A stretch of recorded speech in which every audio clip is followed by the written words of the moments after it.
Good afternoon and welcome to today's Facebook Live.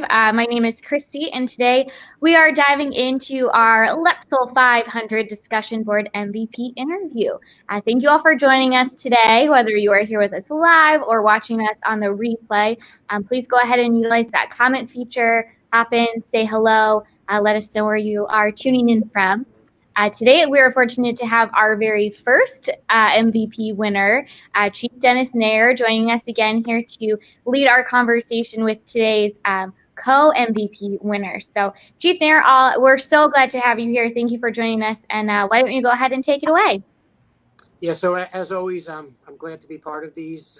I enjoyed my experience, and as a recent Lepso grad, I can tell you that probably the discussion boards are one of the best parts of the program because we're learning from each other, and everyone are experts on the boards, and I just can't emphasize enough how much I've learned. And actually, the two gentlemen here with me today, Chris Thibodeaux and Chuck King, are people that I had the opportunity to share some great discussion boards with, and I'm going to enjoy listening to their answers to some of the questions today that we have in store. And for a quick introduction, Chris Thibodeaux, Support Services Director for the San Diego County Sheriff's Department, and retired Marine Corps Lieutenant Colonel. And then with us also is Chuck King, who's a chief with the California Highway Patrol. So both highly credentialed, highly experienced, and I just want to say welcome. Chris, anything you'd like to start off with before we get rolling?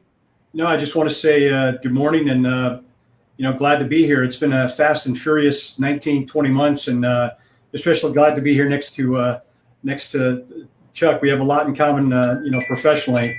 So again, thank you for having me. Absolutely. And Chuck, thoughts? Yeah, and likewise, good morning or good afternoon, depending on where you are. And, it's great to finally meet you guys virtually because I've had you both in classes, and it's we've had a good time on the discussion boards.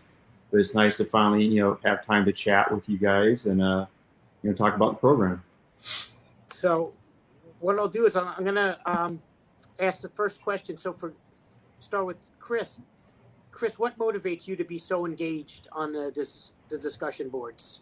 Well, I look back to the very first class in the program, public safety law, and I realized that the discussion board was really my first opportunity to engage and really immerse myself in the subject matter and the topic of the week.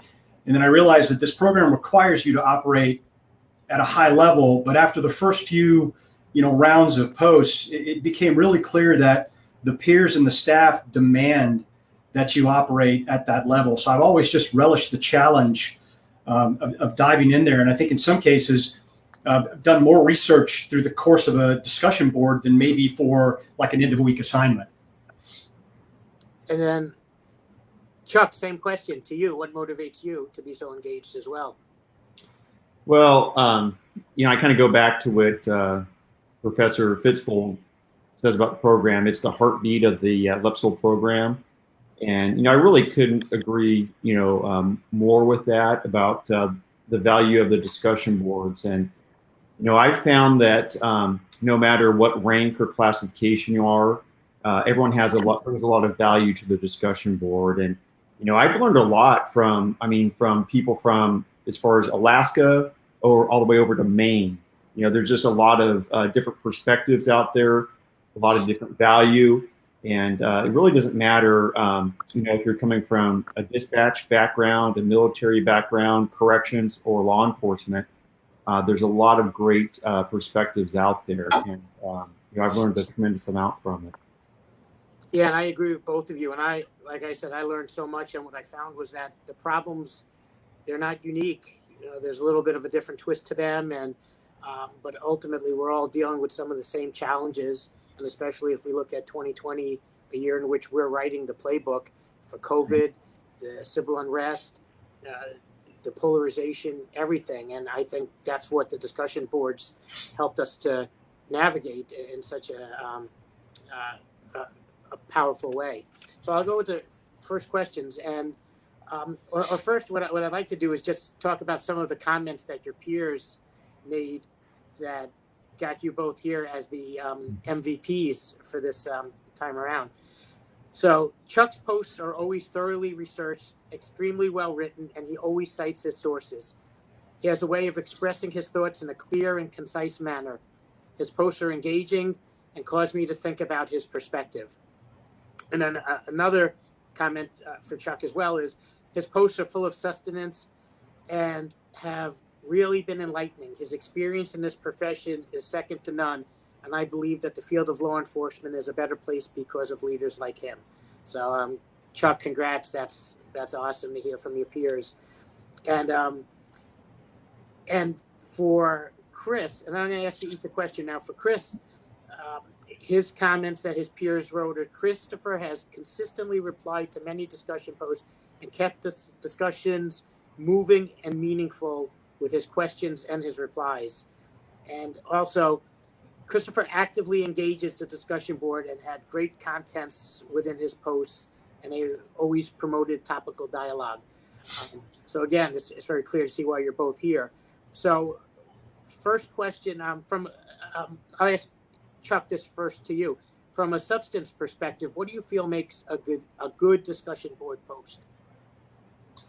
Well, first of all, what I start off with is, I always reference the scoring rubric to see what's expected of us. And then I try to respond with factual and or, personal experiences. I try to do a response that, strengthens what we're trying to get across, make it interesting. And I like to add a personal touch to my discussion posts. Make it meaningful and make sure, I'm not just checking the box to get it done, just provide a lot of meaning to it. And then when I respond to people for their posts, I read all the posts, first of all, and I look for opportunities where I can add some value to.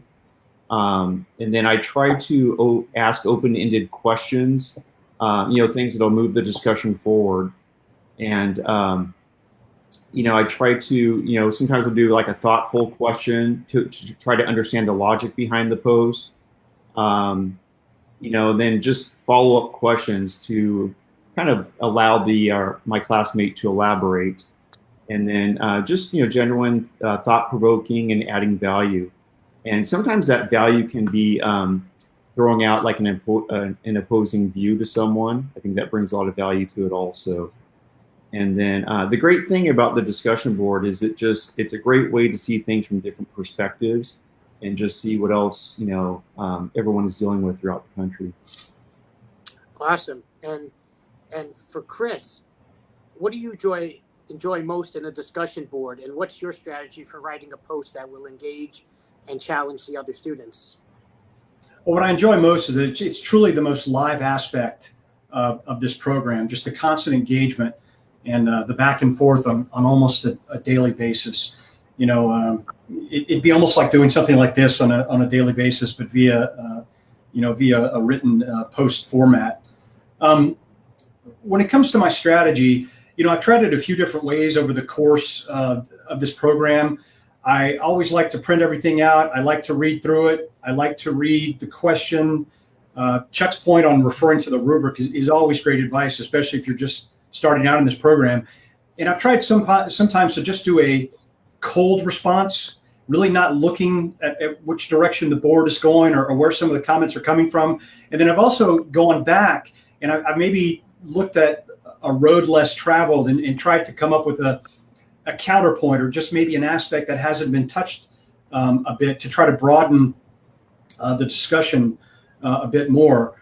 But I think mostly it's just to be informed and to be engaged and really try to interact on a genuine level with your peers and just try to get the most out of the experience. I've learned so much from these boards.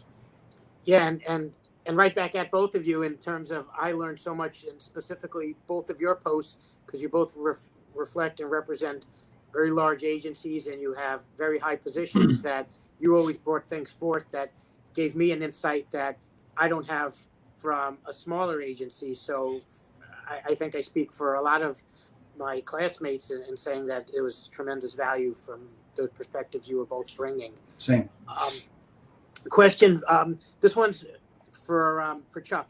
So, do you have a particular strategy, Chuck, or approach for your time management in the way you handle the discussion boards? Yeah. So, the time management, that was one thing that when I was first starting the program, I was really concerned with because, we are all very busy with, work, family, and just life in general. So finding that extra time was a concern of mine. So what I found has worked very well for me is I take little chunks of time as I get them, and I use them, to the best of my, my ability. So sometimes it's 15 minutes here, it's 30 minutes here, and I'll use that time and I'll jump on like the discussion board and I'll just spend like 15 minutes just focusing on, reading posts and responding. I've done that, on laptops. I've used the app on my phone, and there's been times when like my wife is running to grab a cup of coffee or something, and I'll be out in the car and I'll be spending that 10 or 15 minutes responding to a couple of posts. So I find that has helped me a lot to stay really engaged, just using the time I have. Then the other thing is I read every day. And even before I was in the program, every night, before I go to bed, that's what I do is I read. So now in the program, that's what I've been doing every night is I stay current on the reading assignments. And then again, in my writings, whether it be for the discussion board or for the writing assignment, I'll do chunks of time. So at any given time, I'll have, the discussion board and the writing assignment like in various levels of writing, because I truly don't have a lot of, hour or 2 hour time frames to write. So I'll write, 15, 30 minutes at a time, draft documents, and then I'll post them when I'm complete. So that's helped me a lot is just finding those chunks of time to utilize. So Chris, same question to you. How do you manage your time and what strategies do you use? I had to schedule it really as part of my own, personal battle rhythm. And for me, it really starts every Friday. When that first module unlocks, I like to go in there and take a few minutes. I'm kind of an old school guy. I like to print everything out, throw it in the book or the reference and carry it with me. And then I start to dive into it. And very much along Chuck's point, everything is always in a stage. We haven't maybe finished one thing yet, and I'm already looking forward to the next thing. And I'm parsing out, chunks of time, a few minutes in the morning, and maybe I'll get a thought and I'll use the submit draft function. I'll go out there and I'll just leave a couple of, notes to myself. And when I can actually get back into it, later, I'll finish that train of thought and make it into a coherent, cohesive response. It's sort of the same for the writing assignment, but it really starts with just doing some very deliberate things as part of my personal schedule on a daily basis, printing out those first modules, little time in the morning, little time in the afternoons. The mobile functions, as Chuck said, are great. Anytime we find ourselves with an abundance of spare time, odds are there's an assignment to be done or a discussion board to review. So just you have to make sort of that personal commitment and build it in to all the things that we're currently doing. Agree. I like both of those strategies, and I had variances of both of them, and I found them very helpful, extremely too. So next question, this one's for Chuck. Chuck, so what motivated you to enroll in the LEPS program? And then the second part is, has anything surprised you about your experiences so far? Well, what motivated me, it's always been a goal of mine to earn my master's degree. And, throughout, I'd say the past 25 years or so, it's been on my mind to do. But, with work and, family, it's been very difficult to make that commitment. So I throughout the years, I looked at a lot of different master's programs. And honestly, I was in what's called, it's post-command college in California. And it's about a 14-month graduate program. And Professor Fitzfold, when he came out and spoke to us there, that's what really motivated me because it just kind of resonated with me. And I started looking into the LEPS program. And the more I looked into it, and I started talking to graduates from the program, and it seemed to really kind of connect with me. So that's why I pursued LEPS. And what has surprised me is really how it's set up for our success. I mean, it works really well with the set schedules and having the set due dates. So for me, I can plan my week out. I know when everything's due. Things aren't changing on a weekly basis. So I found that the LEPSL program is really set up for our success. The quality of the professors has been outstanding. I've been very impressed with that, as well as the quality of the students. You know, like both you guys, Dennis and Chris, and everyone involved. I've learned so much from all of us on the discussion boards. So, I found that no matter what rank or classification you are, everyone brings a lot of value to the program. And that's what's been, great surprise to me, and it's been a great benefit. And Chris, I'll ask the same exact question to you. What made you choose the LEPSL program out of all the different master's degree programs that are out there, and any surprises that you found, good or bad? Well, after being retired from the Marine Corps for a few years, I found myself quite luckily in my second career. I'd done defense contracting and worked for the federal government, to include Navy EOD and Navy Special Warfare. I've worked for some very high-performing organizations, and I never imagined I would find myself here in the public safety arena. And I said, now's the time I want to commit to an advanced degree. And I was looking at a master's in public administration. And then a deputy friend of mine and fellow Marine basically turned out to be one of my best mentors and recommended that I look into this program. And it was quite daunting at first. A professional staff member, barely a year in the position, applying for a master's in public safety leadership and law enforcement program. And I was accepted. And, and here we are. And I'm really glad I made this choice, because it is so targeted and so focused on everything we do in this dynamic environment. And we went beyond academics on day one. We are living and breathing and doing on a daily basis. And this choice has paid for itself, time and time again. So here we are. Yeah, and I agree. Actually, both of what you said are elements of what made me want to be in this program. And I can't believe that it's already behind me, but I learned so much. And as we talk, right, Dr. Fritzvold, the academic chair, is an amazing ambassador for this program, and he understands our needs, and he ties in the academic components to our practical, and I don't think you can get that anywhere else.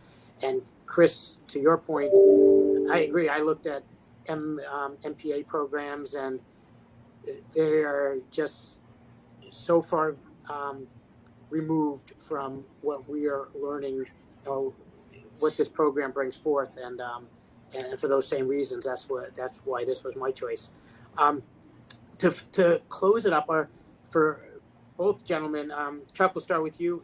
Is there anything we didn't cover or that you feel is important for the listeners and maybe potential students or those enrolled already to know?